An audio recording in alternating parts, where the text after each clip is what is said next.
Antaranya ibadah kita mudah terdedah dengan penyakit cinta kemasyhuran. Kita dah diganggu dengan nak suruh orang tahu kita beribadah. Itu pun kena banyak sabarlah tuan-tuan. Orang sekarang dulu dia nak suruh, dia buat benda-benda hok pelik. Cara nak masyhur, buat benda-benda pelik lah. Bul ala zamzam fatu'araf, kata orang Arab kan. Mau nak popular, senangnya mau kencing dekat telaga Zamzam. Satu dunia kenal mu. Tapi kenal gila mu itu. Jadi buat kerja gila, orang memang kenal lah. Memang orang kenal. Tapi sekarang penyakit demam keterkenalan ini berjangkit pada orang beribadah. Dia ibadah pun dia nak orang jadi kenal dia tu ibadah. Oh ini kena hati-hati. Baik itu Nabi Isa AS, dia ada pernah pesan kepada Hawariyun, pengikut-pengikutnya yang setia.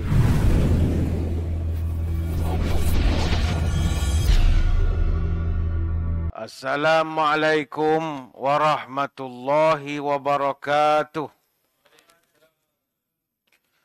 Bismillahirrahmanirrahim. Alhamdulillahi hamdan katsiran tayyiban mubarakan fihi. Kama yanbaghi li jalali wajhikal karim wa li'azimi sultanik. Allahumma salli ala Sayyidina Muhammadin abdika wa rasulika nabiyil ummi wa ala alihi wa sahbihi wa sallim. Nawaitu ta'alluma wa ta'lim wa tazakkura wa tazkir wa naf'a wal intifa' wal ifadah wal istifadah wal hasa ala tamassuki bi kitabillah wa sunnati rasulih wa du'a ilal huda wa dalalah alal khair ibtigha'a wajhillah wa mardatihi wa qurbihi wa thawabih. Allahumma raddina biqada'ika wa sabirna ala bala'ika wa auzi'na syukra ni'ma'ika. Ya Allah, jadikan kami redha menerima takdirmu, jadikan kami sabar menerima bala darimu, dan bimbinglah kami untuk sentiasa syukur kepada nikmat-Mu. Yang dimuliakan Tuan Pengacara Majlis, yang saya muliakan juga para pegawai ahli jawatan kuasa dan para sukarelawan Masjid Mukim Cekok, Panji, Kota Baru. Seterusnya tuan-tuan guru, para alim ulama, para habaib, muslimin, muslimat, hadirin hadirat, tuan-tuan puan-puan. Moga sekaliannya sejahtera dalam limpahan rahmah dan barakah. Saya dahului dengan penyataan tahmid kesyukuran atas pertemuan malam ini dan seterusnya dapat kita saling bertatap muka. InsyaAllah kita akan bincangkan satu tajuk yang mudah saja pada malam ini berkenaan dengan sabar ataupun sabar. Burung berlagu kala petang, hinggap berdua di pohon rambai. Sabar itu bagaikan bintang, cantik di mata, susah digapai. Tumbuh tinggi pohon kelapa, condong ke tepi batang belekuk. Sabar bak besi sukar ditempa, dipanas api jenuh diketuk. Pohon mangga dekat lembah, buahnya habis diruntuh kera. Sabar umpama bukit yang megah, dikikis-kikis ratalah juga.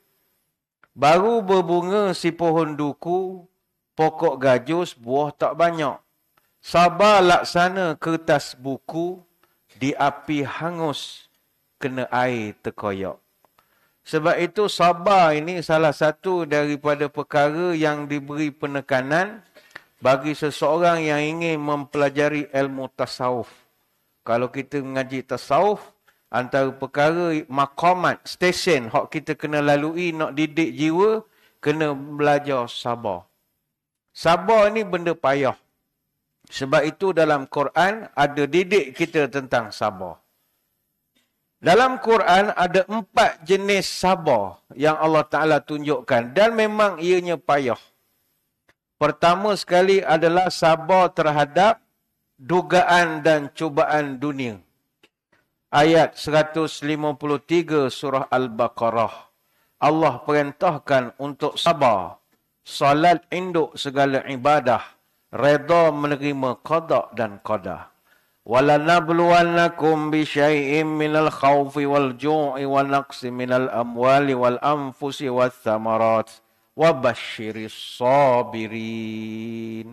dan kami pasti akan uji kamu dengan takut, lapar, kurang harta, penyakit, kurangnya buah-buah di kebun. Kami akan uji. Tapi kata Allah, wabashiris sabirin. Berikan khabar gembira bagi orang yang boleh sabar. Surah Al-Baqarah ayat 153.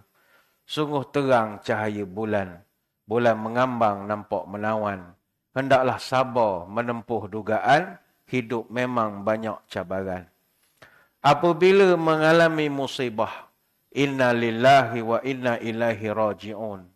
Pasrah bersabarlah, jangan gundah. Pahala kan mengalir berduyun-duyun. Tuan-tuan sekalian, kita hari-hari diuji oleh Allah.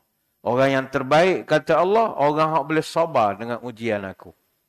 Ada satu kisah yang boleh kita ambil iktibar. Allah pernah menguji kesabaran seorang namanya Urwah bin Zubair. Kisah ini ada disebutkan dalam banyak kitab. Antaranya dalam kitab Al-Bidayah wan Nihayah yang disusun oleh Imam Ibn Kathir. Dan ada juga dalam Sirah Tabi'in yang diterjemahkan daripada kitab Suwar min Hayati Tabi'in. Urwah bin Zubair ni anak pada seorang sahabat Nabi. Ayah dia adalah Zubair bin Awam. Mak dia Asma binti Abu Bakar. Ini bukan calon-calon orang. Mak ayah sahabat Nabi. Dia ni ulama besar. Anak dia ramai. Satu ketika, salah seorang daripada anaknya bernama Hisham. Dia cerita, ayah aku ajak pergi ke Damsyik. Pergi ke Syria. Kharaja Urwatu ilal Walid bin Abdul Malik. Maka Urwah dan bin Zubair dan anaknya bernama Hisham berangkatlah pergi ke Dimashq ataupun Damsyik. Untuk ziarah kunjung hormat kepada Khalifah Walid ibnu Abdul Malik. Iaitu Khalifah Bani Umayyah yang ke-6. Dia memerintah tahun 705 kurang lebih. Fakharajat birijlihi akilatun.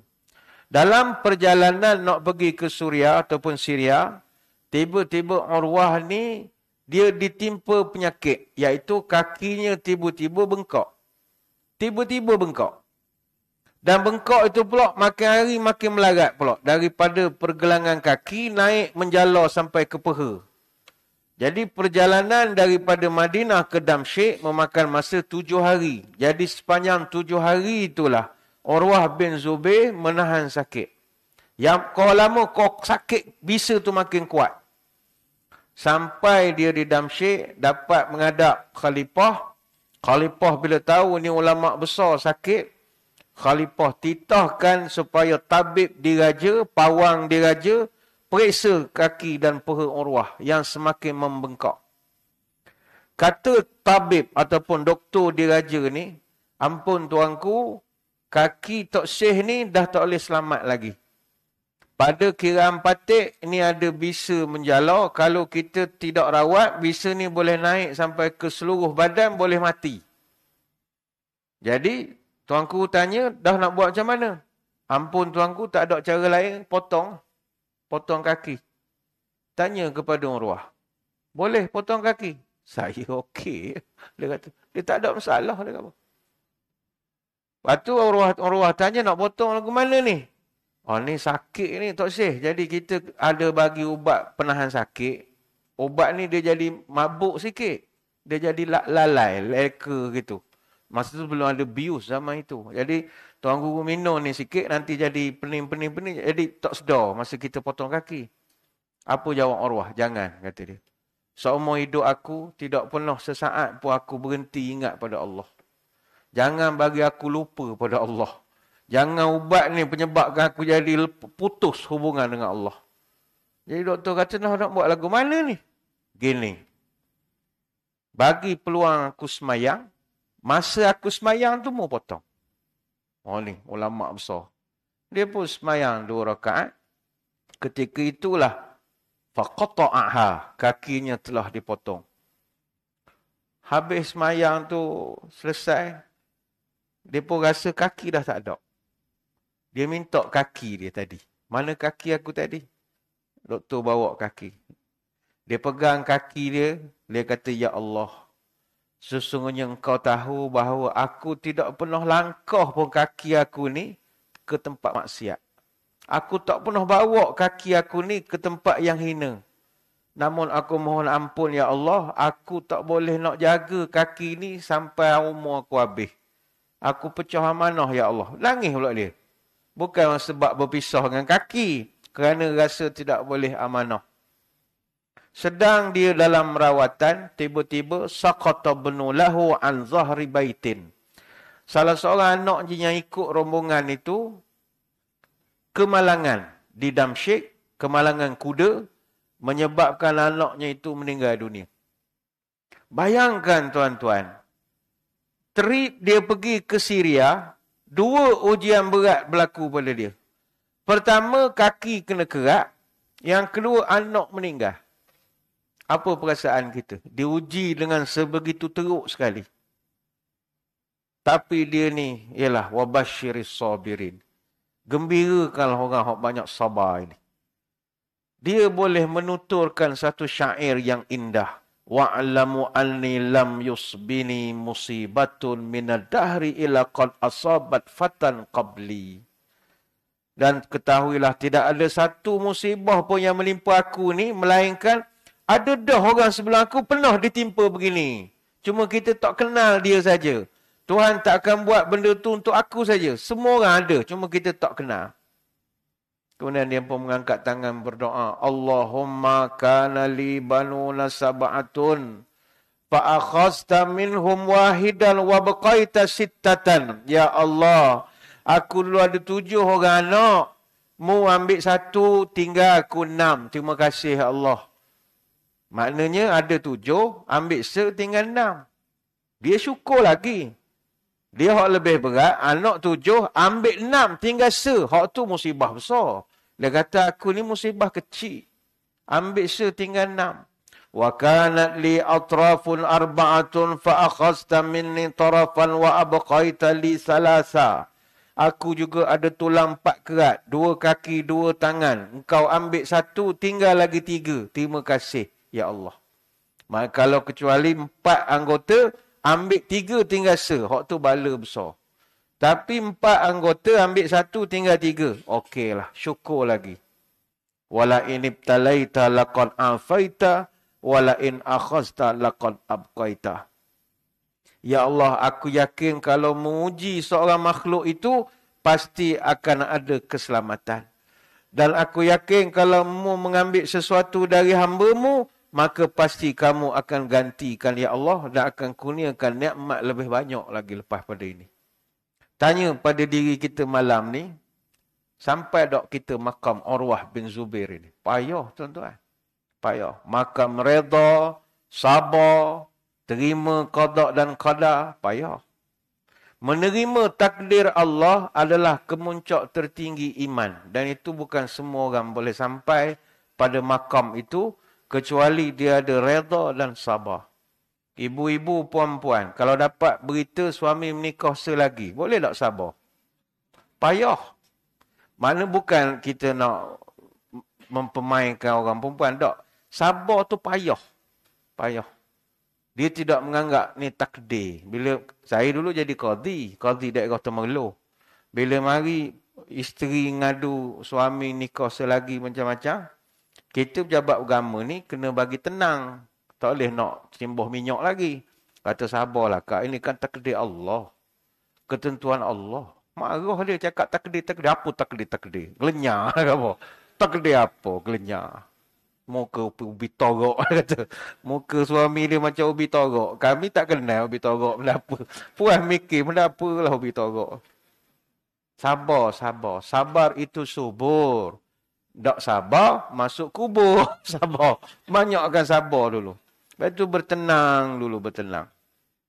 Ini ujian. 1, itu dalam Quran. Sabar kedua dalam Quran adalah sabar ketika menjalankan ketaatan atau ibadah kepada Allah. Rabbus samawati wal ardi wa ma bainahuma fa'budhu wastabir li'ibadatih. Hal ta'lamu lahu samiyya. Dialah Tuhan yang menguasai langit dan bumi dan apa yang ada antara keduanya. Sembahlah dia. Dan wastabir. Mu kena sabar dalam ibadah itu. Ibadah mesti sabar. Hal ta'lamu lahu samiyya? Apakah engkau tahu ada yang boleh sama dengan Allah? Takkan sama.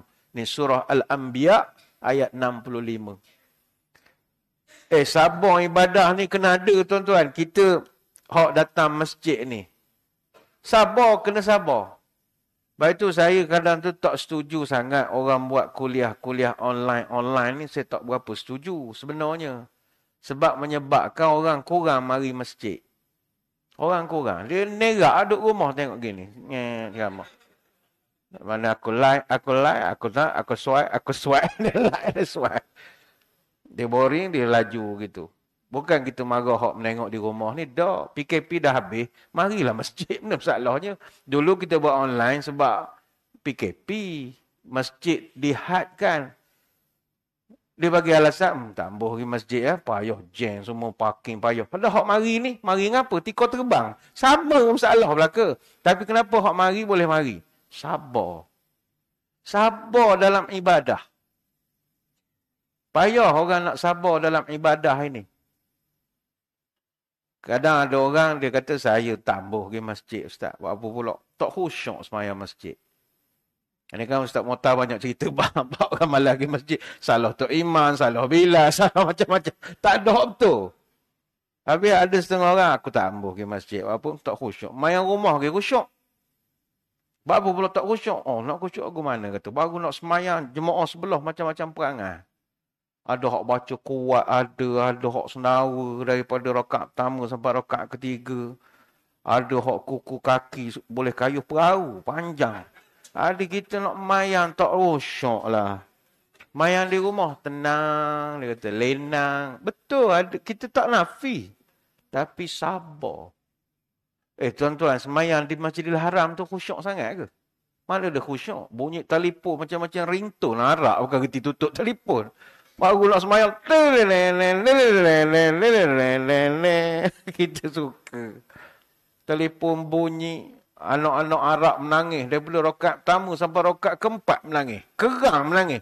Mak dia buat bodoh. Ya, anak dia menangis. Tak khusyuk juga. Ada jenis pergi masjid lambat. Semayang sebelah burung pati. Padai muka. Semayang. Tak dah masuk masjid. Semayang luar. Habis bagi salam. Assalamualaikum warahmatullahi wabarakatuh. Burung pati terbang. Gede-gede. Malah bayang semayang sebelah kucing. Sebelah burung. Kalau dekat Raudah. Tak khusyuk langsung.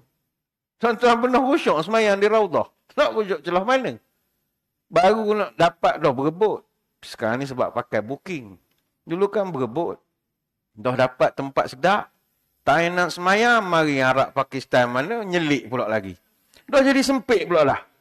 Kita nak angkat takbir tak lepas. Allah. Ini jadi. Tadi molek dah booking tu. Dia mari nyelik. Nak marah sekarang persaudaraan Islam. Jadi kita pun reda sajalah. Lepas tu sujud. Nak cuk tempat semayang sunat. 8 rakaat semayang. Tak nak bangun. Semayang 8 rakaat. Semayang tengah sujud lama berdoa. Angkat kepala. Gelap. Sudah. Buat apa gelap? Rupa duduk bawah jubah Pakistan. Dia langkah kepala kita. Nak khusyuk mana? Semayang Raudah. Sebenarnya tak khusyuk. Tuan-tuan cium Hajar Aswad. Nak doa tak khusyuk. Tanya dia orang. Yalah haji. Yalah. Kita Allah. Tapi itu sabar. Baik itu Allah Ta'ala. Wastabir li'ibadati. Mu kena sabar. Dalam menjalankan ibadah. Bagi kita orang lelaki ni kurang sikit ujian beribadah. Bagi orang perempuan banyak ujian. Dia orang nak semayang kena ada telekom, kana, stocking. Leceh sungguh. Nak semayang letih, orang perempuan letih. Banyak persiapan. Kita mudah je. Pakai seluar bandar boleh semayang. Tak masalah. Jenis pekoh tinggi, dia peduli. Tak kisah apa. Kalau kata sahur tak boleh lah. Tukar pakaian, semua bersih betul baru semayang. Orang perempuan leceh. Tapi nak kena sabar. Pakai tudung musim-musim panas. Sabar. Kita puasa bulan Ramadan. Sabar. Sabar. puasa ni tuan-tuan, saya respect lah orang yang boleh puasa sokmo. Puasa ni payah. Sebab kita ni jenis payah puasa, sebab kita jenis makhluk sosial. Kita ramai kawan-kawan. Hak ni ajak minum air, hak ni ajak ngeteh, hak ni ajak ngopi. Macam-macam jadi kita tak pergi kan macam tak mau saing orang. Layanlah orang ni, layan orang ni. Jadi bila hari hak kita puasa, kita jeng. Jadi termenung gitu. Tapi bila Ramadan kita puasa, sebab semua orang buat, kita boleh menahan sabar. Tapi puasa sunat, bukan semua orang puasa. Kita respect lah. Orang yang paling payah puasa, orang isap rokok. Payah sungguhlah. Dia mikir tu lama. Lepas tu, orang jarang puasa, kita boleh cam. Dia takut dengan puasa ni, masa bila? Masa sahur. Dia punya sahur ni, orang jarang puasa, macam makan ni, dia takut 3 hari tak jumpa makanan. Macam-macam dia makan. Nasi ada, mi ada, roti ada, air panas, makan jamu, tonik, makjun, macam-macam dia makan. Jenis kaki seokok, memang macam lokomotif. Kereta api tanah Melayu, berasak-rasak keluar. Berau. Tengok kejap, tengok jam. 5.30 ni. 5.30 ni. Dia takut. Tapi sabar. 14 jam, sabar sikit saja. Maghrib kan sambung pula balik. Kena banyak sabar. Saya pernah jumpa satu orang Kuantan, kuatlah isap okok. Dia ni punya kuat isap okok. Daripada Kuantan ke Kuala Lumpur, 2 bungkus okok. Makna sambung puntung. Saya tanya, abang mamah ke kunyah ke apa okok? Lepas tu dia jenis habis, buang, minum air sikit, sambung lagi. Kuatlah isap rokok. Tapi bila tanya ada sakit tak? Tak ada semua. Saya tanya tak ada semua. Tak pernah pergi cek, memanglah tak ada. Tapi doa sahabat, mudah-mudahan dia sihat. Saya tanya dia, bang, dia sebab dia kerja driver.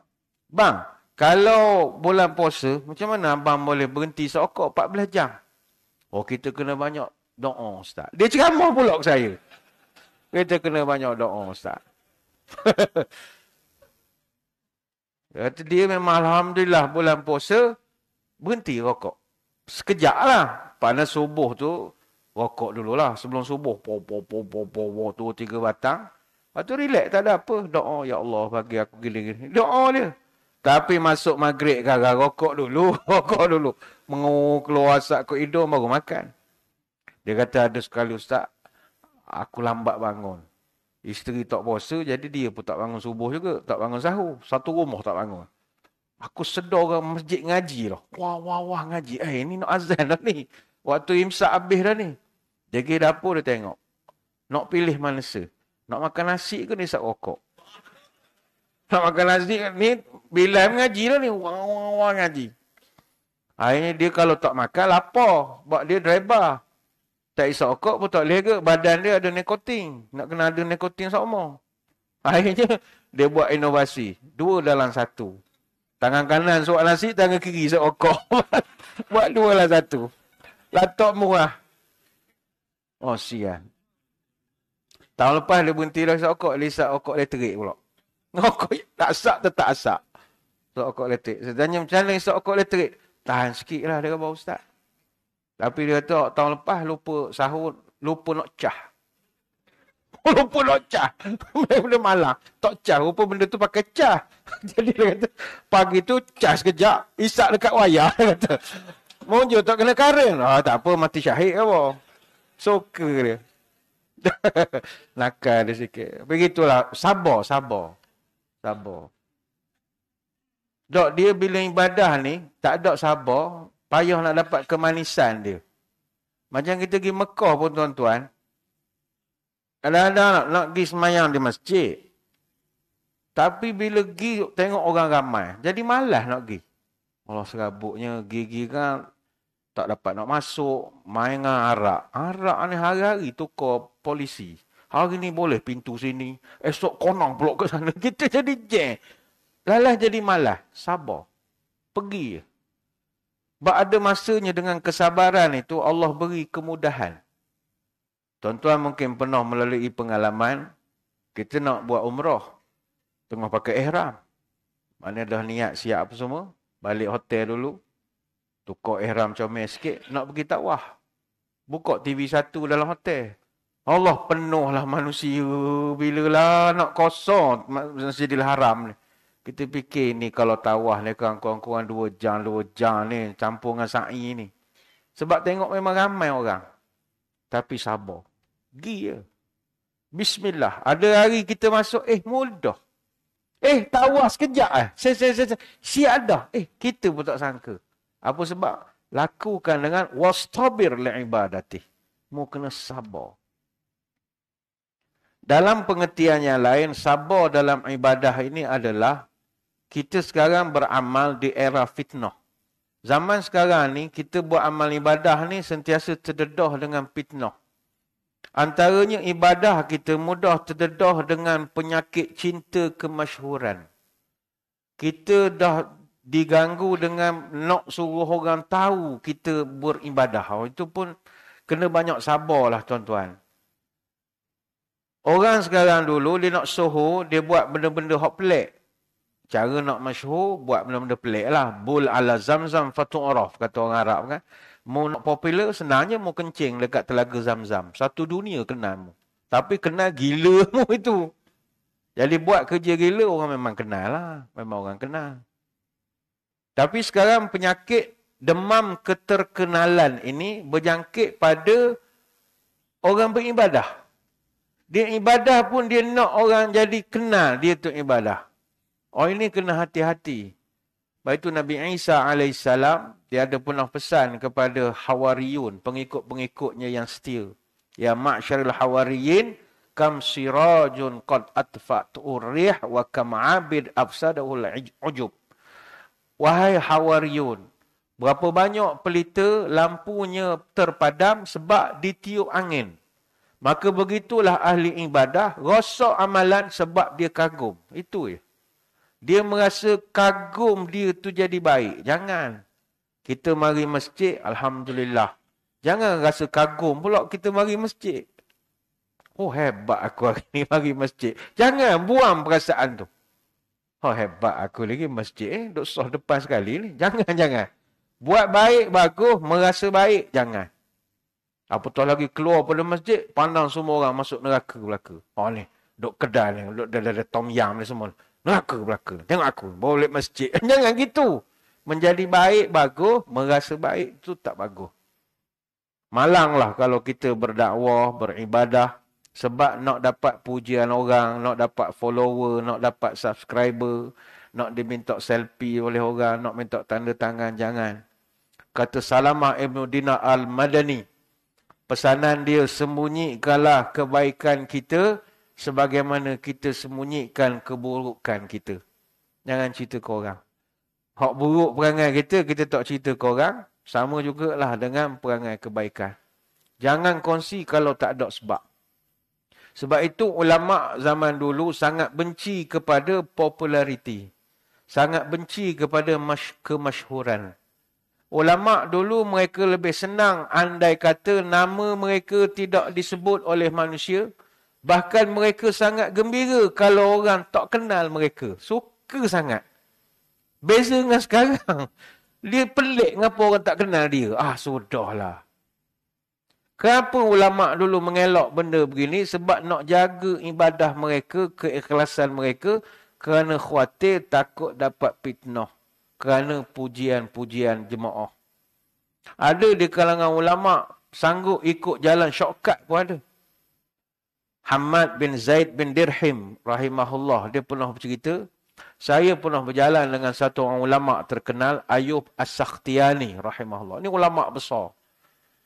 Saya berjalan dengan dia, tiba-tiba Syekh Ayub ni kata, Hamad, kita ikut jalan lorong tikus, ikut lorong jalan belakang. Apa pula Tuan Guru? Kata dia lebih cepat sampai. Aku pun ikut dia. Rupanya bukan sebab dia nak jalan pintas. Dia takut lalu jalan besar, selisih dengan ramai orang. Yang mana orang pula akan kata, tu adalah Syekh Ayub. Alim dia ni. Itulah Syekh Ayub. Warak dia ni. Dia tak ambuh kena itu. Dan ini ada rekodkan, dicatatkan oleh Ibn Sa'ad dan Al-Fasawi dalam kitab Al-Ma'rifah wa Tarikh. Ulama' dulu. Sebab itu malanglah kalau ada orang dalam dia membuat kebaikan, ibadat, dakwah dan macam-macam. Dia terlalu nak menunjukkan betapa gigihnya dia buat ibadah itu. Betapa gigihnya dia berceramah ke sana kemari, menerentah laut, darat dan udara. Jangan. Jangan terlalu gairah bercerita. Dalam kamus agama ni disebut penyakit riak dan sum'ah. Riak ni nak orang nampak. Sum'ah ni nak orang dengar. Pernah tak tuan-tuan biasa mendengar ada orang mengajar? Saya ceramah di sini-sini. Saya ceramah di sana-sana. Saya dulu dakwah di TV, dinding. Berkongsi tak ada masalah. Kita khawatir boleh mendatangkan kekaguman. Saya masuk TV, tuan-tuan. Tuan-tuan pernah masuk TV? Oh, itu kan ujub namanya. Saya masuk TV. TV semua saya masuk. Tuan-tuan, CCTV. Tak boleh gitu. Itu sombong. Sebab itu jangan cerita. Orang tahu dah mau masuk TV, tak payah cerita. Tak payah cerita je. Ada pula yang kata, oh saya kalau ceramah, beribu orang mari. Penuh jalan. Jeng habis jalan. Tapi tanya orang tak mari, dia tak cerita pula ke orang. Orang tak ada. 3-4 orang dengar ceramah, dia tak boleh gitu. Tak boleh menampakkan bahawa kita ni seorang yang disukai ramai. Diundang ke sana, diundang ke mari. Mari kita belajar dengan salafus salih. Ayub As-Sikhtiyani ni yang kita ceritakan tadi. Dia tiap-tiap malam, dia semayang malam. Pembantu dia kata, Tok Guru saya ni memang tiap-tiap malam qiyamul lail. Tapi bila nak dekat subuh, dia akan balik tidur di katil dia. Dia akan olok-olok tidur. Bila azan saja subuh, anak murid hak lain mari kejut dia, maka dia pun pura-pura bangun tidur. Padahal dia dah berjaga daripada malam lagi. Dia tak mahu orang tahu bahawa dia tu qiyamul lail. Oh, kalau kita siap masuk Facebook, dan ambil gambar gini, dan masjid pukul 3 pagi. Ini contoh.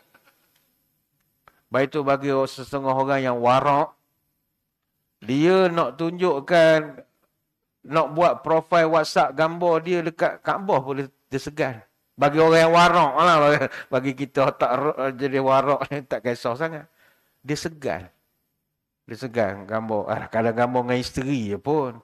Tapi dia tak mahu. Biarlah orang tak tahu dia ni ibadah apa semua. Ada jenis orang gitu. Kata Ali, al-ijabu diddus sawab wa afakul albab. Ujub ini adalah perosak kepada kebenaran. Dan dia adalah tanda akal kita sedang berpenyakit. Maka kata Abu Darda, alamatu jahal salasah. Tanda orang bodoh 3. Pertama, al-ujub. Makna dia kagum dengan diri dia sendiri. Yang kedua, kasratul mantik fima la ya'ni. Banyak cakap hak dia sendiri tak faham sebenarnya. Lepas tu, ayyantahi syai' wa ya'tih. Dia berhenti buat satu benda, hak dia dah sedia buat sebelum ni. Makna itu tanda orang hak tak apa cerdik. Mungkin ada pula tuan-tuan jadi keliru. Dah tak boleh tunjuk langsung ke Ustaz. Begini. Sultanul Ulama. Sultan segala ulama. Namanya Imam Izzuddin Abdul Salam. Orang pernah tanya dia. Wahai Tuan Guru. Kalau tak boleh nak tunjuk ibadah, lagu mana? Dia kata, tak. Ibadah ni bukan tak boleh tunjuk langsung. Ibadah kalau tak boleh tunjuk, maknanya ibadah korban tak payah buat di padang. Buat rumahmu dalam bilik. Tak ada orang tahu. Tak, katanya, ibadah ni ada beberapa jenis amalan. Ada amalan yang disyariatkan supaya tunjuk. Tak boleh sembunyi. Apakah amalan yang mesti tunjuk? Pertama, khutbah Jumaat. Nak tunjuk, tak nak sorok macam mana?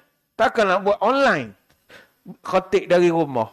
Tak ada atas mimbar.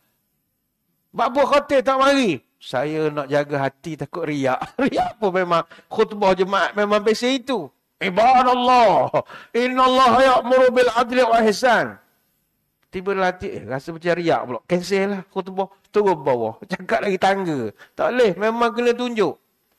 Apa lagi yang tak nak kena tunjuk? Azan. Azan nak nyorok macam mana? Memang kena buat sesedap mungkin. Allahu Akbar, Allahu Akbar. tiba hati terdetik. Macam riak je nak tunjuk kesedak suara. Tak, teruskan saja. Ibadah itu terhalang dia daripada sebarang orang punya pujian. Orang puji nak buat macam mana? Sebab dia tak boleh nak tutup. Dan memang azan memang kena sedap. Sebab azan kalau tak sedap, orang tak mari.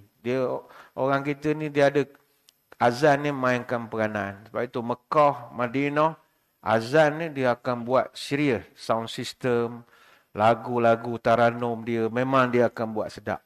Sebab orang akan teruja nak mari bila dengar azan. Tapi ialah orang kita sebab Bilal ni azan dia punya allowance tidak sebanyak Tok Imam. Jadi ada hari, ni bukan cerita Bilal sini, Bilal negeri lain. Jadi ada masa allowance tak masuk, tak berapa bunyi kau azan tu. Ada dulu di Pahang tu 3 bulan allowance tak masuk. Sebab dia Bilal biasa kerajaan negeri bayar. Imam federal. Federal dia ada hak peruntukan federal tu.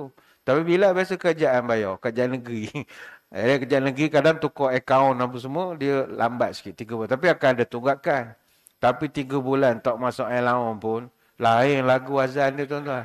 Lain, kita pun faham. Jadi macam nak marah azan. Allah. Mari pegawai takmir, intai, buat apa bunyi gitu. Rupa dia azan sambil duduk. Tak ada allowance ni lain. Kita faham lah, kita tak nak marah. Tapi bila dapat tunggakan 3 bulan, plus yang bulan tu 4 bulan dapat azan Piramli tuan-tuan. Lah semerah padi. Suka. Inilah cerita ya.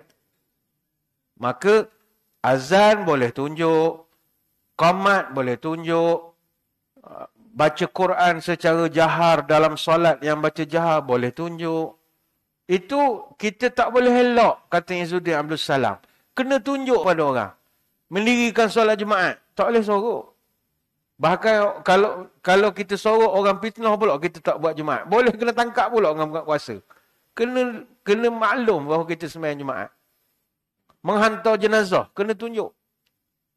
Tapi ada amalan, kata Izzuddin Abdul Salam, yang kalau dibuat secara tersembunyi, lebih afdal daripada tunjuk. Apakah amalan dia? Contohnya membaca perlahan ketika solat. Untuk solat yang tidak disyariatkan menjaharkan qiraat. Contohnya bahasa mudah kita jadi makmum. Makmum dia tak boleh suara lebih tinggi daripada Tok Imam. Gitu. Saya dulu lama jadi imam masjid negeri, Pahang. Ada makmum dia punya bacaan. Saya duduk depan boleh dengar. Saya tak boleh bayar macam mana perasaan makmum belakang. Kuat dia punya tahiyat. Tahiyatul mubarakat. Sampai depan dengar. Jangan. Dia lebih afdal disembunyikan bacaan itu. Ataupun berzikir dalam solat secara perlahan. Itu lebih baik disembunyikan. Kita rukuk. Subhanallah bihamdi. Janganlah kuat sangat sampai imam dengar. Kadang ada makmum kita sujud. Subhanallah. Ya Allah, aku siku ni dia kuat lah. Bukan sini cerita kat lain. Kuat sungguh zikir dia.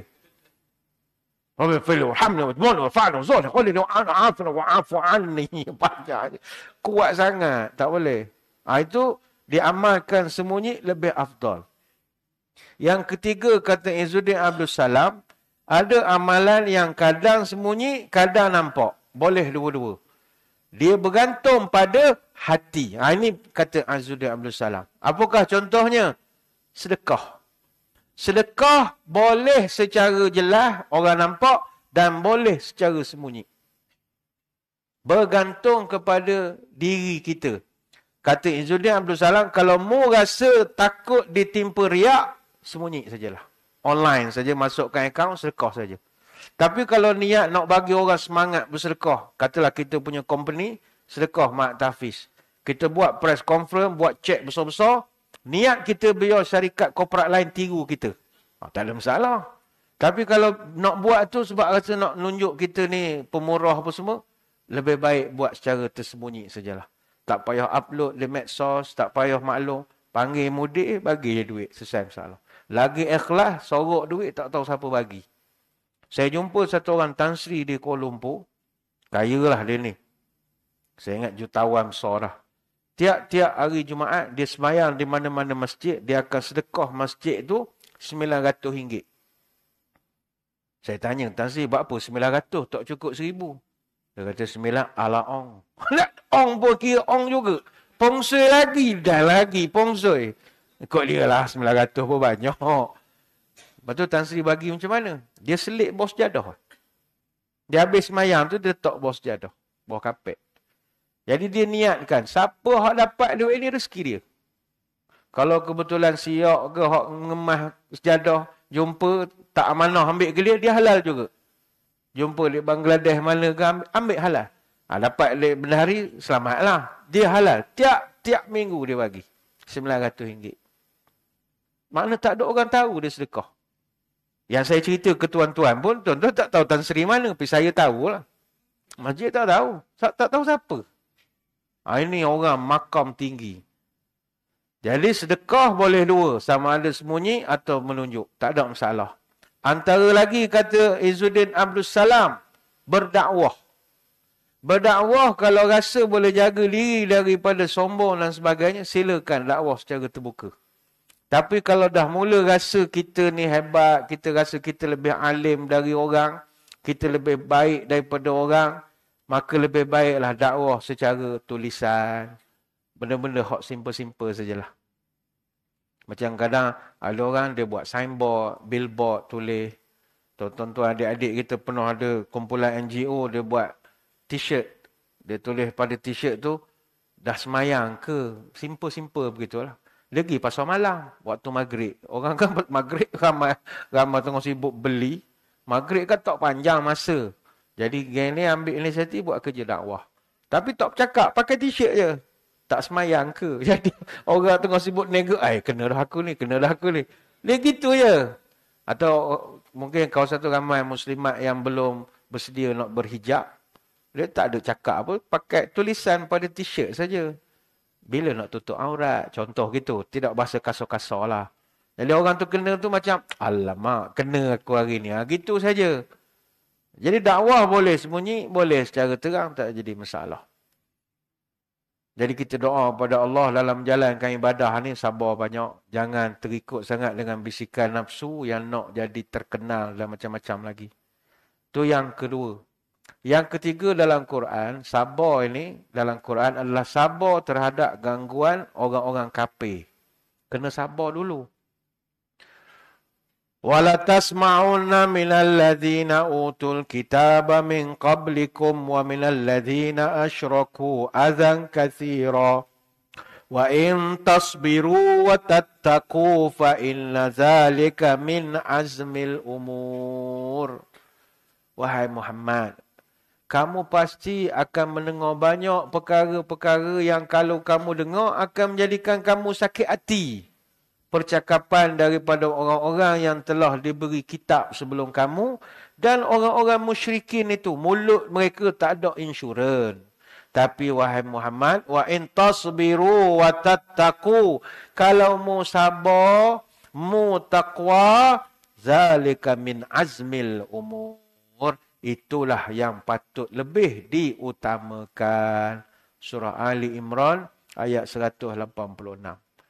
Nabi kita memang sepanjang hidup dia, musuh dia tak pernah berhenti menghina Nabi. Itu Nabi.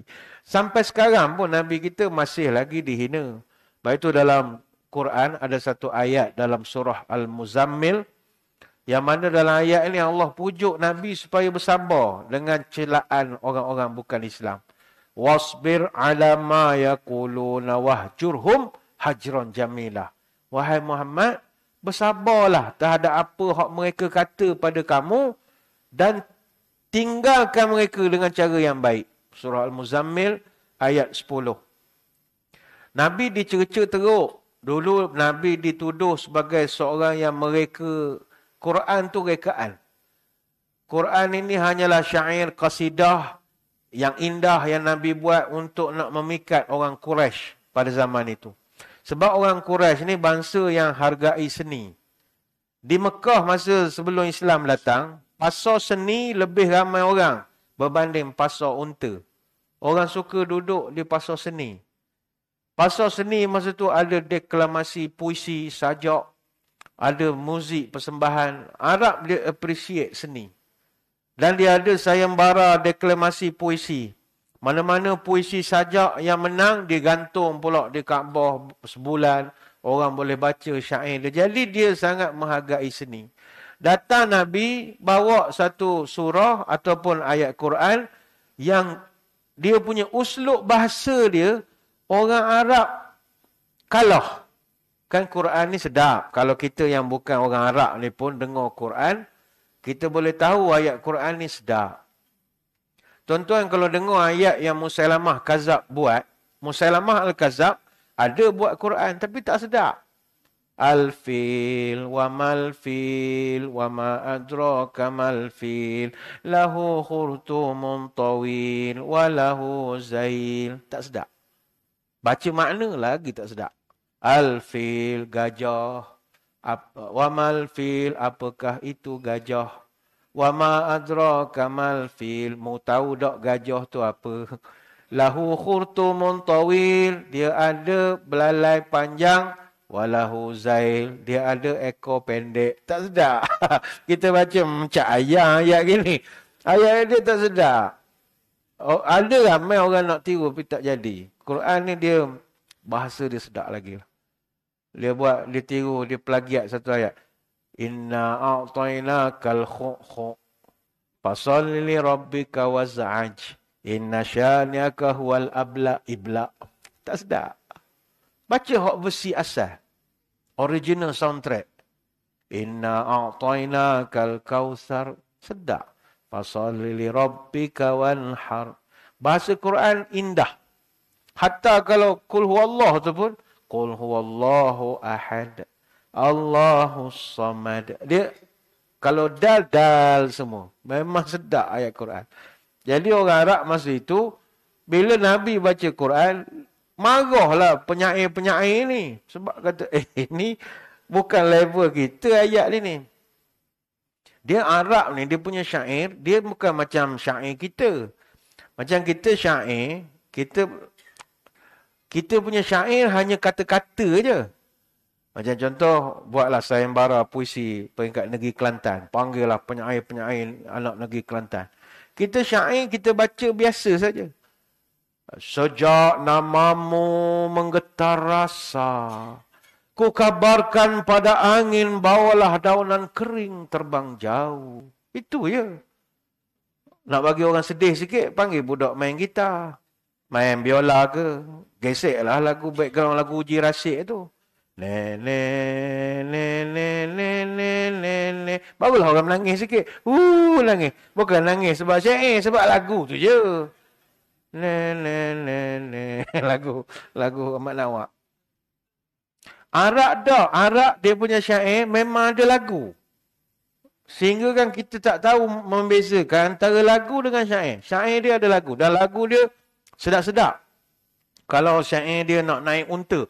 Sautu safiri bulbuli hayyaja qalbi thamili al-masa wa zahru ma'a zahri lahdul muqali. Fanta ya sayyidali wa sayyidi wa maulala fakam kakam tayammuli wa zailulun aqai kuli tatatuhu wa janatin. Dia ikut gentak unta.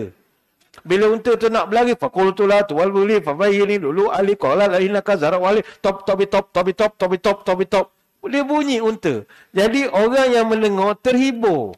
Dia syair Arab begitu. Ataupun syair Romal. Syair Romal, syair yang paling terkenal. Orang Melayu semua hafal. Syair Romal ni syair puji orang. Antara terkenal, syair memuji Nabi masa hijrah. Itu syair. Tala'al badru alaina. Dia bukannya lirik yang lagu kemudian. Tak, dia memang itulah lagu dia. Disebabkan itulah Nabi melarang kita menjadikan lagu syair sebagai taranum Quran. Nabi tak benar. Sebab Nabi nak tunjukkan exclusiveness Quran. Jangan campurkan langgam dia. Macam contoh, tuan-tuan nak baca Wadduha, pakai lagu Tala'al. Tak boleh. Wadduha wal laili idza saja. Tak boleh. Sebab Nabi nak exclusiveness kena ada. Ini syair saja. Aku tak nak campur. Artinya kata ulama, Kalau syair Arab pun tak boleh buat lagu Quran, apatah lagi lagu Jawa, lagu Siam, lagu Bugis, lagu dangdut. Tak boleh. Mungkin niat kita nak tarik audience. Oh, pergi mayang masjid ni buat apa? Imam dia baca kok lagu P. Ramlee. Alhamdulillah. Rabbil alamin. Ar-Rahmanir-Rahim. Memang sedap. Tapi langgar titah Nabi. Nabi kata, mu jangan bawa lagu lain. Imam kalau baca gitu, keluar masjid, kena panah peti, jangan main. Langgar titah perintah. Dia Taranum ni sekarang ni orang dah susun lah. Lagu Quran tu ada banyak. Mungkin di masjid ni pun ramai yang pandai qari-qari'ah Quran. Susunan Taranum yang popular di kalangan qari kita. Kalau qari kita lah separuh atau 50% daripada qari kita, dia baca susunan Bayati, Soba, Hijaz, Nahwan, tutup dengan Ros. Ataupun dia buat Bayati, Hijaz, Nahwan, Ros, tutup dengan Sikah. Ada juga buat Bayati, Nahwan, Ros, Sikah, Jaharkah. Ada juga buat Jaharkah. Ada yang buat Bayati, Soba, Nahwan, Ros, Sikah. Macam-macam pesen lah kita baca Quran. Jadi Nabi ni dipitnah teruk. Dia kata sebagai pembuat syair, pembuat macam-macam. Dan orang-orang Arab ketika itu, mereka sebenarnya jauh di sudut hati, dia orang suka Quran. Cuma dia tak tunjuk. Dalam sejarah ada 3 musuh Islam peminat utama Quran. Pertama sekali Abu Jahal. Yang kedua Abu Sufyan. Yang ketiga Al-Akhnas bin Syurik. Akhnas bin Syurik ni ketua Bani Zuhrah. Tiap-tiap malam mereka curi dengar Quran. Tapi tak nak beriman. Dia suka dengar Quran. Nabi di rumah baca Quran. Malam-malam di rumah Khadijah. Rumah Nabi sekarang duduk dekat kawasan Sa'i kita tu. Sekarang dah jadi tandas awam. Kalau tuan-tuan lepas Sa'i, tubik ikut pintu belakang, terus jumpa tandas. Tandas tu adalah tapak rumah Nabi. Kita tanya juga orang Saudi, buat apa mau buat tandas? Dia kata kalau tak buat, orang akan muliakan teruk sangat. Sebab orang berilmu macam orang Malaysia ni tak ramai, dia kata. Orang negara lain tak ada ilmu. Bayangkan batang penyapu cleaner tu patah. Dia orang patah ambil buat tangkal, berapa ramai. Tuan-tuan pernah buat kerja gitu? Tak pernah. Kita tak buat sebab kita ada ilmu. Air yang tolak di Arab, di India tu, tak ada. Ada orang ambil sapu. Allah, barakah, barakah, barakah, barakah, barakah. Ada ambil. Kita tak buat kerja gitu. Sebab kita dah ada ilmu. Orang Malaysia ramai. Nak pergi kan ada kursus macam-macam. Dia kata orang jahil ramai. Jadi, kalau kita tempat tu dia tahu ini rumah Nabi, takut dia buat macam-macam ritual pelik. Sedangkan tapak kelahiran rumah Nabi pun, dulu kandang unta buatkan perpustakaan. Itu pun orang datang ziarah. Macam-macam lah ambil berkah. Sapu dinding. Dinding tu orang Bangladesh je buat. Sapu. Ambil berkah. Tempat lahir. Rumah Nabi. Lagilah barakah. Berapa ayat turun situ. Ya ayuhan mudassir. Macam-macam. Jadi dia kata daripada biar jadi tempat rosak, kami buat tandas. Jadi dia kata kalau tandas ni siapa nak cium lah. Dia kata, gitulah hujah dia. Ayalah, dia ada hujah. Dia ada dalil, kita pun ada dalil. Hormat menghormati lah. Jadi dia pun, rumah Nabi tu dulu, tiap-tiap malam, Abu Jahal, Abu Sufyan, Al-Akhnas, 3 orang akan pergi dengar Quran. Seorang duduk bucu ni, seorang duduk bucu ni, seorang duduk bucu ni. 3-3 ni tak tahu masing-masing tengah curi dengar. Satu malam berigak, lari berigak, belanggar sama sini. Mu pun dengar kau? Shhh, kata. Mu jangan cerita. Tiba-tiba Al-Akhnas tanya Abu Jahal. Tuan memang tiap-tiap malam ke dengar? Kata dia. Saya pun sama tuan. Tiba Al-Akhnas tanya. Tuan, atara Muhammad dan yakzib. Tuan rasa Muhammad ni nipu ke tak sebenarnya? Apa jawab Abu Jahal? Maka sabaqattu. Muhammad mana pernah nipu? Dia bukan reti nipu. Dia tak reti nipu. Wa kunna nusammihi al-amin. Kita orang pada kecil panggil dia ni al-amin. Memang dia tak reti nipu. Kena dah apa tak ikut je Quran tu.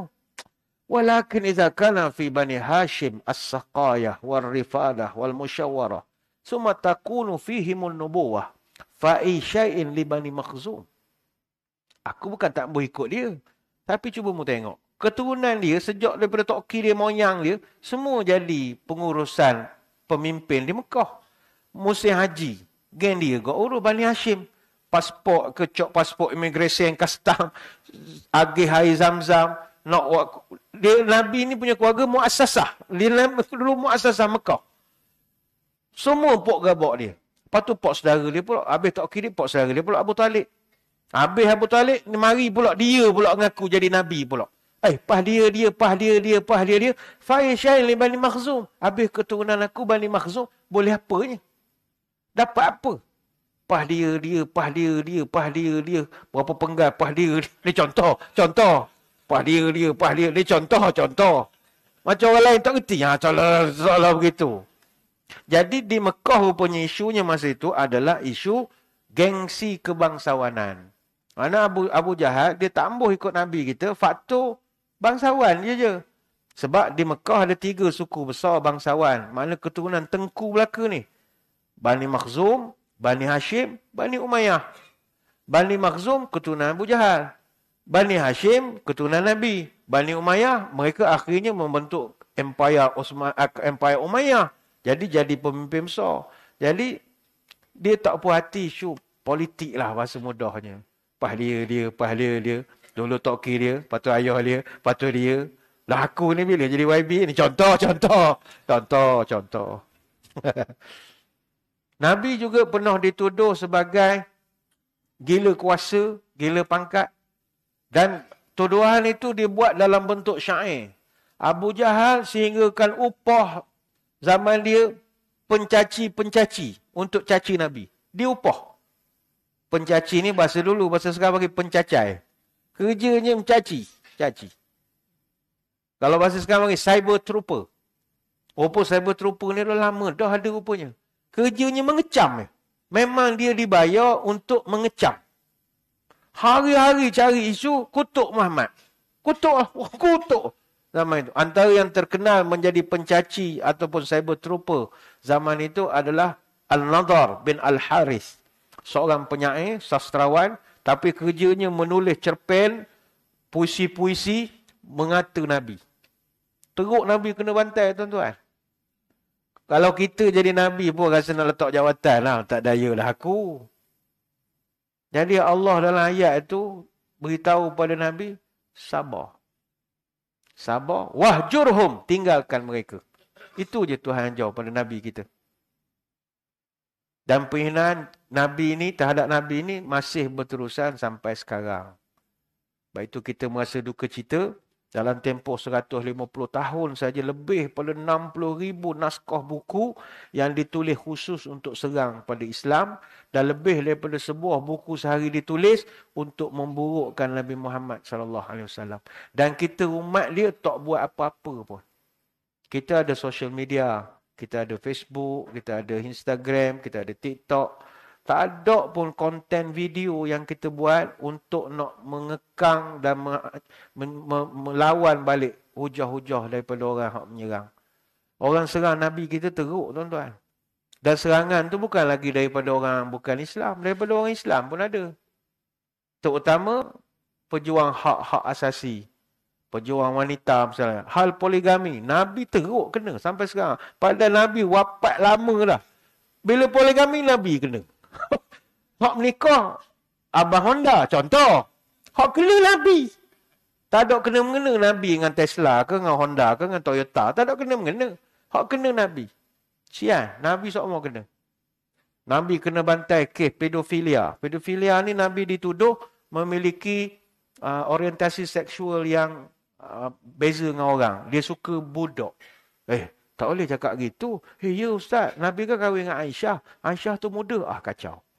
Kenapa orang boleh berpasangan sangka gitu? Tak ada orang jawab. Kenapa Aisyah? Kenapa kahwin dengan ni? Jadi Nabi, tapi itulah Allah Ta'ala ajar pada Nabi kita, sabar. Maka kita pun kena banyak sabar juga. Bila orang cela kita, hina kita, sabar bukan sekadar sabar. Wahjurhum. Tinggalkan. Tinggalkan, mana usah peduli lah.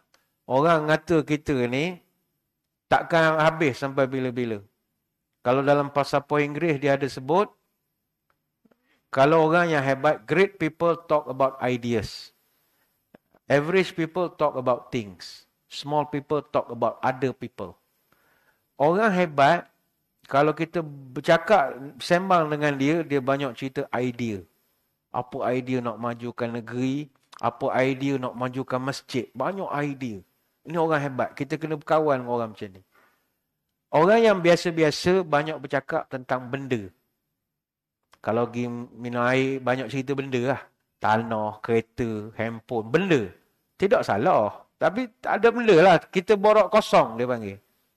Tapi jangan duduk dengan orang ketiga. Small people. They talk about other people. Orang kecil-kecil ni, dia tak ada benda dia cakap. Dia bercakap tentang orang kan. Dia ngatur orang tu, dia ngatur orang ni. Jadi tak memberi ilmu pada kita. Nak jadi hebat, kawan dengan orang yang banyak ada idea. Great people dia panggil. Jadi Nabi kata, Allah kata, wahjurhum, tinggalkan. Cari orang hebat, lebih bagus daripada duduk dengan orang yang marah sok ke kita ni. Jadi itu sabar yang ketiga. Sabar yang keempat dalam Quran adalah sabar dalam menjauhi daripada melakukan maksiat. Melakukan maksiat ni tuan-tuan, ada orang dia boleh sabar dengan ujian. Tapi ada orang dia tak boleh sabar kalau ditimpa dengan maksiat. Dia kalau ditimpa dengan ujian, dia bolehlah segala-galanya dia boleh terima seadanya. Dia boleh redha dengan ketentuan ilahi. Allah dah tentukan dia jadi begitu, begini. Dia okey, tak ada masalah. Tapi ada jenis-jenis orang, dia tak boleh sabar ketika dia ditimpa ujian daripada segi maksiat. Dia 3 perkara yang boleh merosakkan manusia ni, 3 ta. Dia panggil harta, tahta, wanita. Atau wanita. Hati-hati lah tuan-tuan. Nak fitnah orang perempuan. Kita orang lelaki, walaupun piuh atas kepala, fitnah perempuan ni tetap boleh terjadi pada kita. Boleh terjadi. Saya kerja Jabatan Agama lama. Kita nangkap orang ni, macam-macam macam-macam pesen. Ada kita tangkap isteri orang, suami orang. Dan kalau katalah ada 20 orang kita tangkap, 1 ataupun 2 mesti ustaz ataupun orang masjid. Ada juga. Artinya, tak ada jaminan bahawa kita ni piuh atas kepala boleh selamat daripada maksiat. Dan benda ni disebut oleh Nabi SAW. Nabi kita tuan-tuan, kalau bab orang perempuan, dia sangat jaga. Dia tak nak orang sampai orang fitnah kepada dia yang bukan-bukan bila bab orang perempuan. Sebab Nabi tahu orang perempuan ini adalah fitnah terbesar kepada manusia. Ini bukan marah kepada orang perempuan, tak. Peringatan bagi orang laki-laki. Dalam kitab Talbisul Iblis, ada satu riwayat, kata Ibn Jauzi, dia bercerita, kana Nabi mu'takifan fa'ataituhu azuruhu laylan fahadathathu summa qumtu li'anqalibu faqama ma'i liyaqlabani. Dalam satu hadis, Nabi dia iktikaf di Masjid Nabawi. Sedang Nabi iktikaf, salah seorang isterinya datang. Nabi pun raihlah isteri datang. Borok-borok. Dah tengah malam, isterinya tu nak balik. Jadi bila nak balik, Nabi sebagai suami, dia nak iring balik. Wa kana maskanu fi dari Usamah bin Zaid. Rumah isteri Nabi ni duduk di kawasan perumahan dekat dengan rumah Usamah bin Zaid. Famarra rajulani minal ansar. Sedang Nabi berjalan bersama dengan isteri dia. Isteri Nabi ni pakai tudung penuh. Nabi berjalan berdua. Tengah malam. Perempuan. Perempuan tu isteri dia. Tiba-tiba berselisih dengan 2 orang Ansar. Orang Madinah. Lelaki. Lelaki Ansar 2 orang ni bila nampak Nabi berjalan dengan orang perempuan. Falamma ra'al Nabi asra'a. Mereka lari. Pura-pura tak nampak. Konon-konon tak ambuh campur. Barangkali dia kata, barangkali Nabi ni dengan girlfriend agaknya. Malah konon-konon jangan bagi nampak. Malu pula bos kita kan. Tak mau berigak kononnya. Nabi nampak. Ala rislikuma. Mari sini. Mari sini. Jangan lari. Mari sini. Minta maaf ya Rasul, minta maaf. Kata Nabi, ini. Innaha Safiyatu binti Huyai. Ini Safiyah binti Huyai, bini aku. Aku ulang balik, ni bini aku. Faqala subhanallah. Ya Allah, ya Rasulullah, subhanallah. Takkanlah kami nak sangka hak buruk, ya Rasulullah. Tahu dah tua takkan bawa girlfriend. Takkan bawa sugar mami, tahu dah. Kata dia, inna syaitan yajri minal insan majrad dam. Setan ni duduk dalam badan kita. Kata, setan ni ada sokmo. Dia gerak dalam badan kita ni ke majrid dam. Seperti bergeraknya darah. Ngalir sokmo. Wa inni khashitu an yakzifa fi qulubikum asyarra.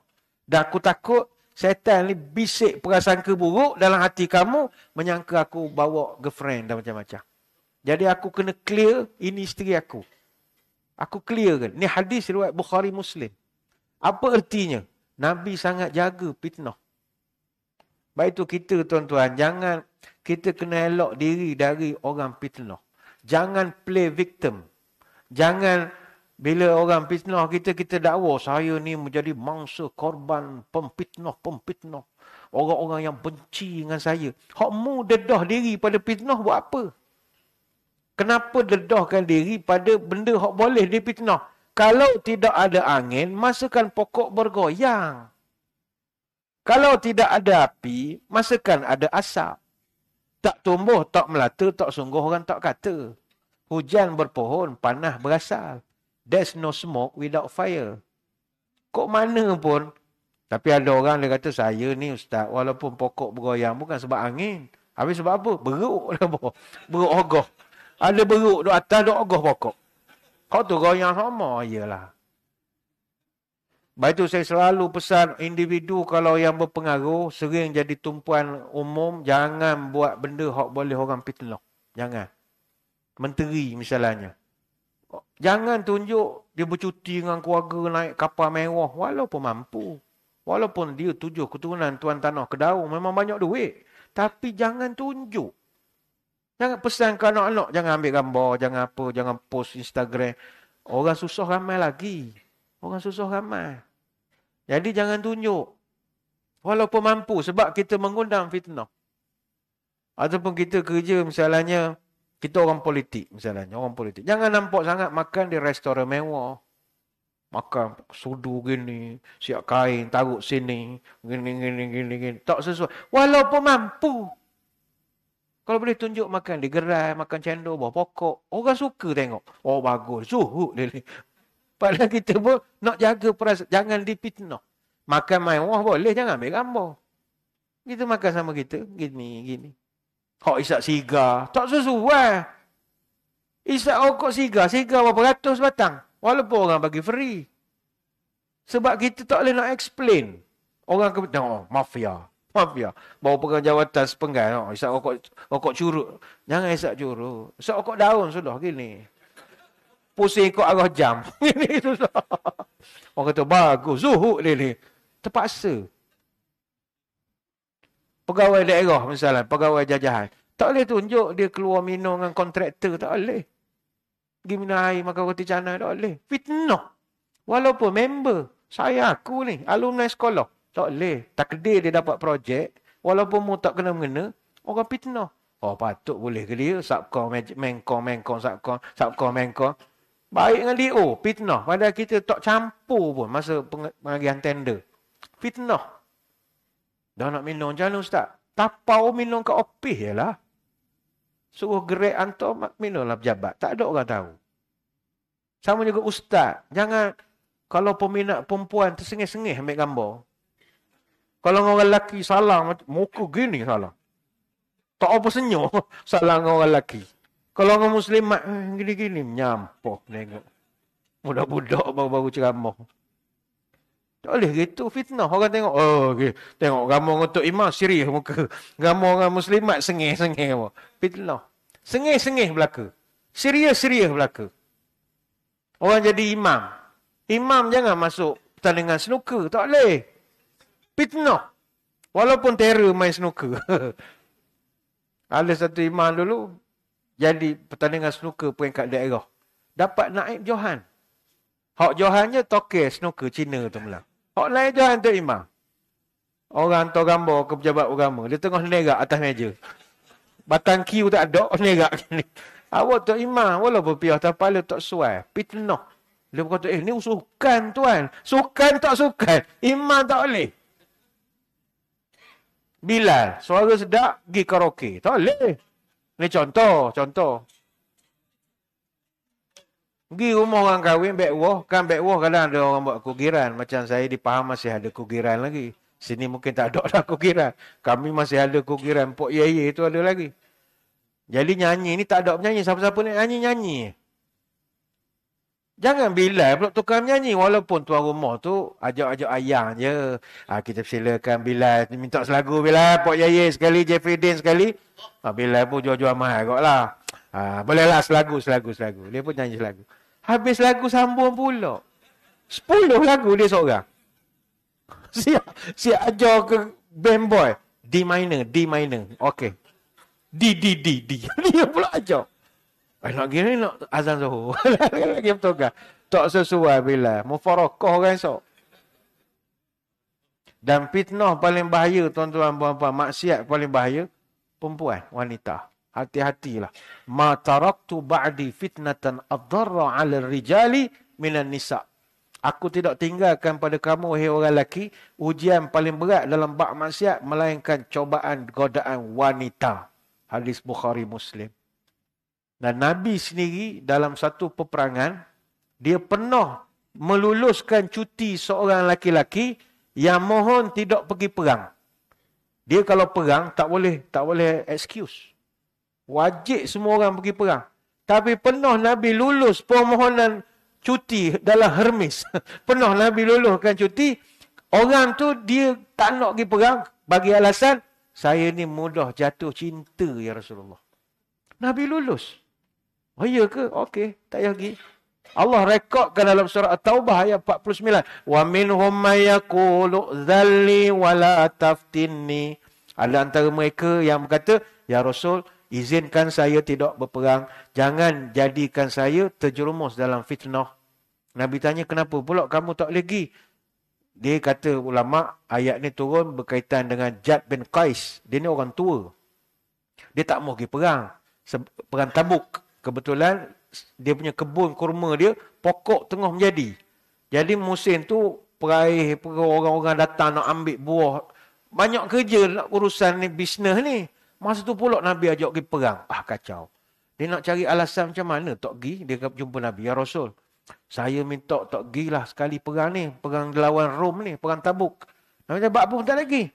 Saya ni Rasulullah, saya mudah jatuh cinta. Saya takut bila saya pergi ke Rom tu, tengok orang-orang perempuan Mak Saleh, mata biru, mata hijau. Saya takut tak rosak perang.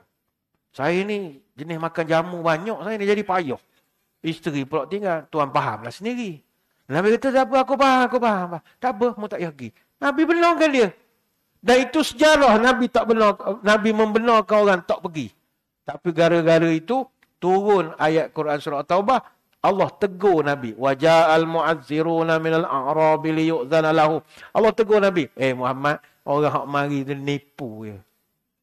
Mosah layan dia. Suruh dia pergi. Mereka ni hanya buat alasan saja. Tapi balik pada asal, Nabi bersetuju bahawa godaan wanita itu antara penyebab. Hati-hatilah. Ada satu hadis Nabi pernah sebut godaan wanita ni.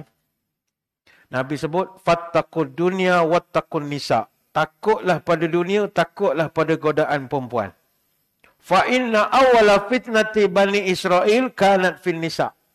Kerana kata Nabi, Bani Israel dulu hancur kerana godaan wanita. Hadis Muslim. Ulama kaji hadis ni. Kenapa Nabi kaitkan godaan wanita dengan perempuan, dengan Bani Israel? Tuan-tuan, bangsa cerdik dalam dunia ni Yahudi lah. Yahudi cerdik, tuan-tuan. Yahudi sampai sekarang cerdik. Dia Yahudi duduk semenanjung Arab, negeri dia kecil je. Tapi Arab takut dengan dia. Cerdik dia. Pada orang Arab tu semua, kalau pakat ludah ramai-ramai, banjir. Seluruh Arab tu, jom kita berjemaah. Pui, banjir habis. Tapi dia cerdik walaupun dia tak ramai. Bangsa dia bangsa cerdik. Sejak 105 tahun, 174 orang Yahudi menang 15 dozen hadiah Nobel. Nobel Prizes, orang Yahudi semua. Orang Islam adalah menang sikit. Tapi dia bidang fizik 49 anugerah, bidang perubatan 53 anugerah, bidang ekonomi berpuluh-puluh anugerah. Macam kita, mikrofon, Yahudi buat. Alat perakam, Yahudi buat. Traffic light, Yahudi buat. Cuci buah pinggang, Yahudi buat. Bius, Yahudi buat. Dia belaka, dia cerdik. Tapi kata Nabi, secerdik-cerdik Yahudi, penuh dengan wanita juga. Hati-hati kata Nabi. Maka kalau awak cerdik macam Yahudi pun kalah dengan wanita, kalau tak apa cerdik macam kita ni lagi mudah kenanya. Lagi mudah. Sebab itu ulama' salafus soleh paling khawatir godaan wanita. Kata Sa'id bin Musayyib. Sa'id bin Musayyib ni pakar pekoh nombor 1. Tabi'in. Ma syai'un akhwafu alayya minan nisa'. Aku raja aku tak takut.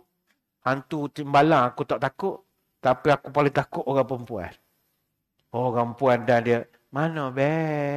Be. Main bejen, be kita. Luruh piuh be gini. Mari mana be? Be. Jeng. Kata saya aku jeng. Begitu juga Atta' bin Abi Rabah. Ni mufti Mekah. Atta' bin Abi Rabah. Aku kalau suruh jaga harta Baitul Mal, insya-Allah aku amanah. Tapi kalau aku tinggal berdua dalam satu bilik dengan wanita, aku tak tahu jadi apa. Ini mufti cakap. Tak tahu jadi apa. Mudah-mudahan benda baik. Tapi tak lah. Kena be.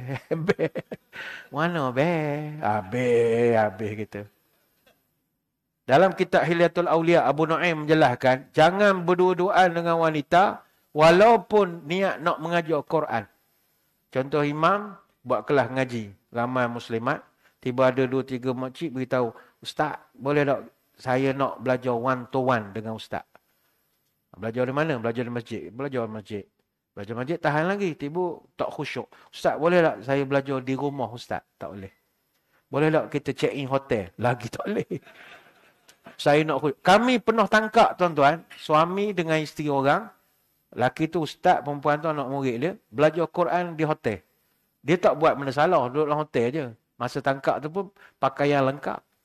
Tengah ngadak baca Quran. Bukan Quran pun Iqra' 4. Allah sampai check in hotel.